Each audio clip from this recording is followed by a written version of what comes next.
They were smarter, stronger, faster. They almost replaced us. But nature erased them before they spoke. Welcome to the story of the creatures we could have been. Creation without purpose. We like to imagine evolution as a masterpiece, a story of progress, purpose, and destiny, a climb to perfection, with us waiting triumphantly at the top.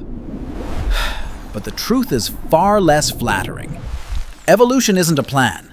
It's a cosmic slot machine that's been spinning for 4 billion years, and every so often, it pays out something weirdly conscious. There's no blueprint, no goal, just endless, blind experiments. Millions of tiny gambles played out across time. Every branch, an idea that almost worked. Every extinction, nature's way of saying, next attempt. If you think of life as a designer, it's a pretty chaotic one. Sketching in sand, deleting, redrawing and starting over, again and again and again. From trilobites to dinosaurs, from mammals to us, the story isn't one of perfection, it's one of persistence, of mistakes that somehow kept moving forward, because evolution doesn't reward the smartest, or the strongest, or even the most beautiful. It rewards the ones that make it long enough to roll the dice again. Billions of lives, countless failures, and one strange species still pretending it was all meant to happen. We think we're the prize. Welcome to the lottery called evolution.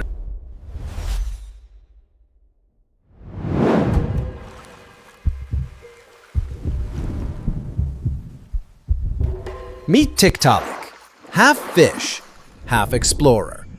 Basically, evolution's first overachiever. Some call it the missing link, but it wasn't missing, it was experimenting. This creature didn't just swim, it pushed itself onto land, because something in its biology said, let's try standing up. It didn't have lungs that worked very well, its limbs could barely hold its own weight, and the world above the water was full of things that really didn't want company. But there it was, staring at a whole new planet, a few inches higher, a few million years ahead of its time.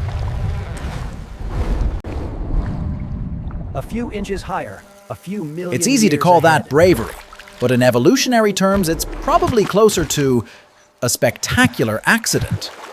Maybe the tide trapped it. Maybe it was chasing prey. Maybe it was just lost.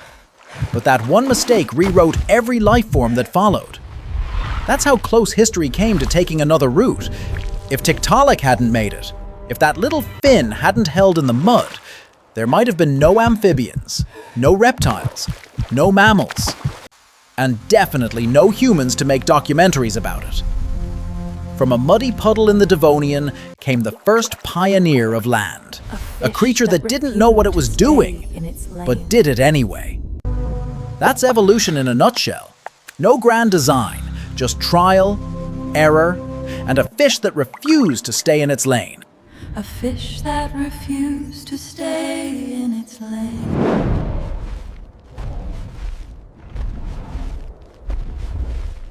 Before dinosaurs strutted onto the scene, there was another caste rehearsing for dominance. They were called synapsids, ancient reptile-mammal hybrids that had already cracked the code of warm blood. They had teeth built for chewing, not just tearing. They had fur for insulation. They had ambition written into their bones. They just lacked good PR. While dinosaurs were still prototypes, these creatures were already auditioning for Planet Ruler. They ruled the late Permian world, a time of strange forests, strange air, and continents locked together in one burning supercontinent called Pangaea. But evolution has a brutal sense of humor, because right when the synapsids were winning, Earth hit reset. The Permian extinction didn't just kill species, it erased worlds. 90% of life, gone. Ambition included. For a moment, it looked like the warm-blooded dream had ended. All that innovation, smothered by ash, heat, and time. But not everything vanished. A few survivors crawled through the smoke, small, desperate, and forgettable. They would eventually give rise to something unexpected: the first mammals.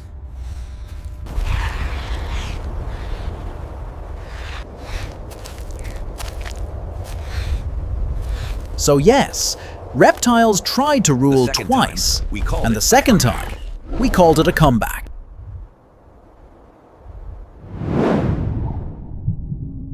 Far below the surface, in a realm where sunlight dies and pressure rules, evolution drafted an idea so alien, it could have been from another planet. Soft-bodied thinkers, cephalopods.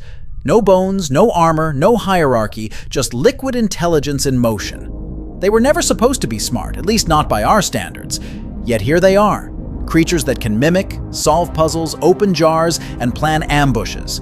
Their brains are distributed through their arms, 8 limbs, each with a mind of its own, coordinated like a living orchestra.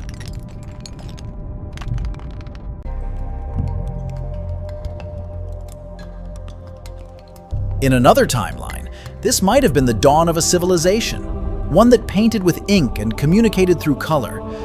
Imagine cities of coral light, philosophies written in flashes of pigment, a culture that dreamed in shifting hues instead of words. But nature had other plans.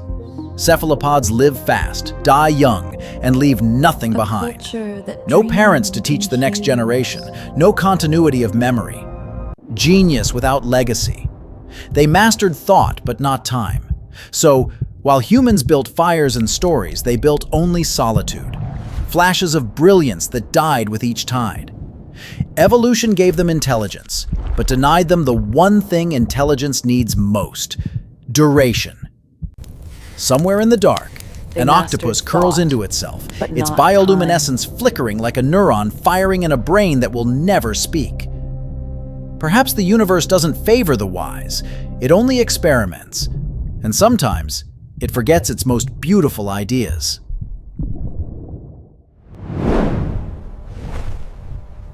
There was a time when birds ruled the world. Not the small, harmless creatures pecking at your crumbs, but titanic predators, towering over the forests, wingspans wide enough to blot out the sun. Imagine a world where pigeons demanded tribute, and every feathered creature had the jaws and claws to enforce it. Long before humans walked the earth, these avian giants hunted, nested, and competed with the fiercest mammals. They sprinted across plains, their beaks snapping like machetes, their eyes calculating every move. Survival was a game of size, speed, and cunning, and they played it ruthlessly.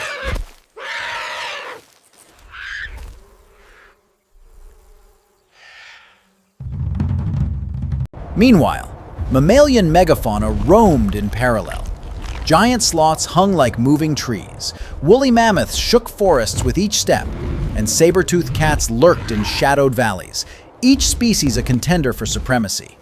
The Earth was a chessboard, and every move could mean extinction or survival. For a brief, shining moment, the rules were different. Birds ruled the skies and lands. Mammals were still evolving their own strategies. And in the balance, life was at its most astonishingly diverse, strange, brutal, and beautiful all at once.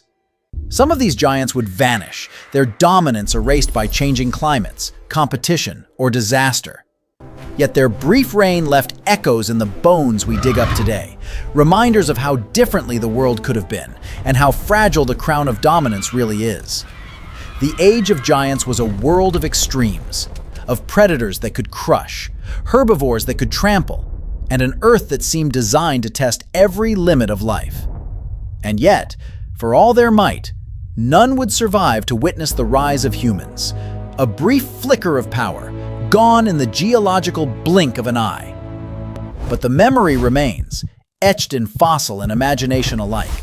A time when giants ruled, and the world itself seemed impossibly large.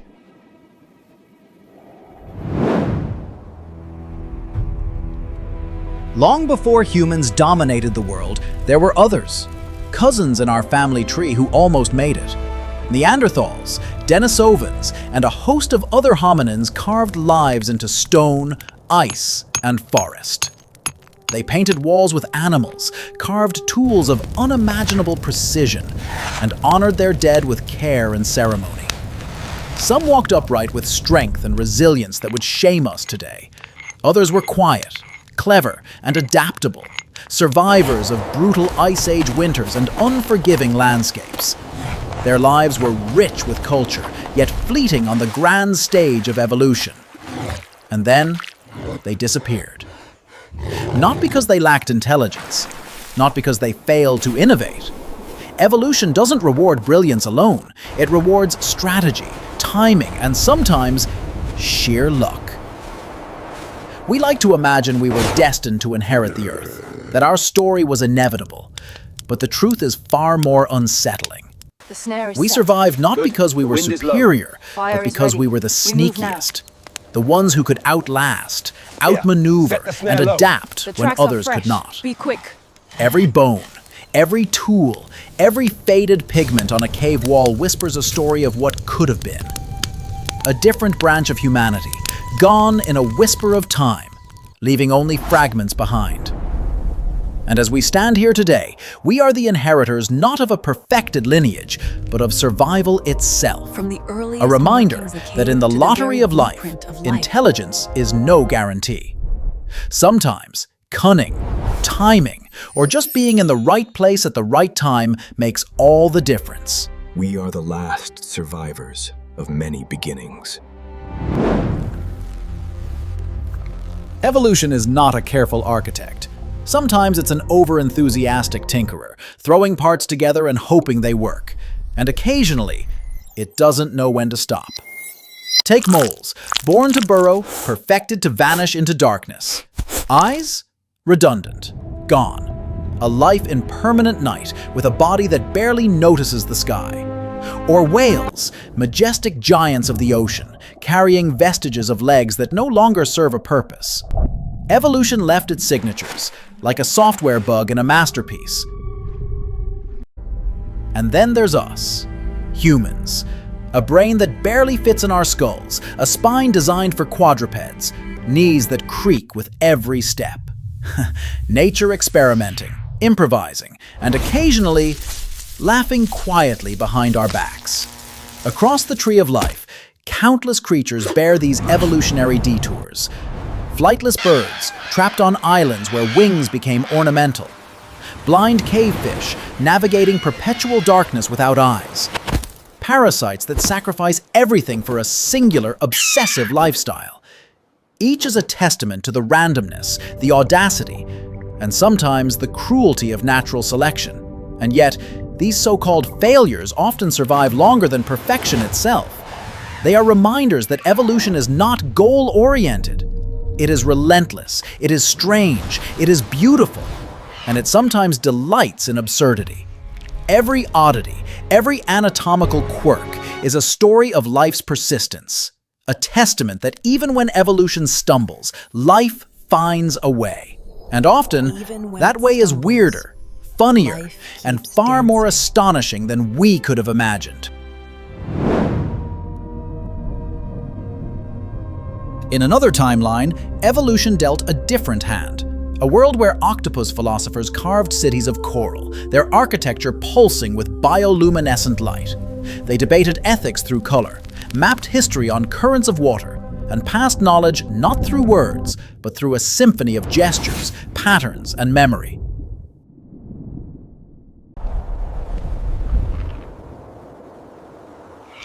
In yet another, the skies were ruled by intelligent birds, creatures with wingspans wider than mountains, eyes that read the world in exquisite detail, and civilizations written on the wind. Currents carried messages, migrations became libraries, and songs encoded mathematics and law. And somewhere, on land, mammalian warlords, descendants of giant herbivores or apex predators, carved empires through cunning, cooperation, and raw strength. Their cities sprawled like forests, their strategies shaped by instinct and intellect alike. Each of these worlds is a reminder. Intelligence, ambition, and culture are not the unique privileges of humans. They are possibilities that evolution left in the wings, waiting for the right sequence of chance to unlock them. Yet, we live in the one timeline where humanity emerged. The others remain echoes, hypothetical, silent, tantalizing. The octopus civilization, the avian empires, the mammalian dynasties, all roads not taken, all brilliant experiments erased before they could leave a mark. And in imagining these lost worlds, we glimpse the true wonder. Evolution doesn't favor perfection, it favors the survivors. Sometimes the cleverest, sometimes the luckiest, and sometimes those who stumble into a path no one else saw coming. Alternate Earths exist, not in our reality, but in the blueprint of possibility. And they are as strange, magnificent, and astonishing as life itself.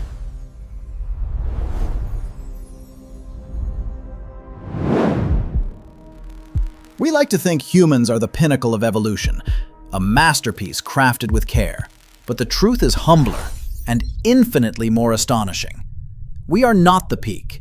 We are not the intended outcome. We are what survived, the last draft that never got deleted. Billions of experiments, countless failures, and yet, here we stand. A fragile species on a fragile planet. Our intelligence is a quirk. Our civilization, a temporary monument. And still, we look at the stars and wonder why we exist. Every extinction, every detour, every abandoned branch in the tree of life reminds us that survival is neither fair nor deserved. It is rare, it is chaotic, and it is miraculous. We are the echoes of accidents that worked, the survivors of a lottery that spins without reason or favor. And in that improbability lies something beautiful. Life did not have to notice us, and yet it did. So when we gaze at the oceans, the forests, the skies, we must remember, evolution does not reward the strongest, the smartest, or the most beautiful. How they shimmer. It feels like warm. It rewards those who endure, those who stumble forward, and sometimes those who simply exist at the right moment. We are the product of luck, extraordinary, fleeting, and infinitely precious. The universe did not intend for us to arrive, and perhaps that is the greatest wonder of all. In the end, life is not about perfection. It is about survival, persistence, and the poetry of chance. We are not evolution's masterpiece. We are its luckiest mistake.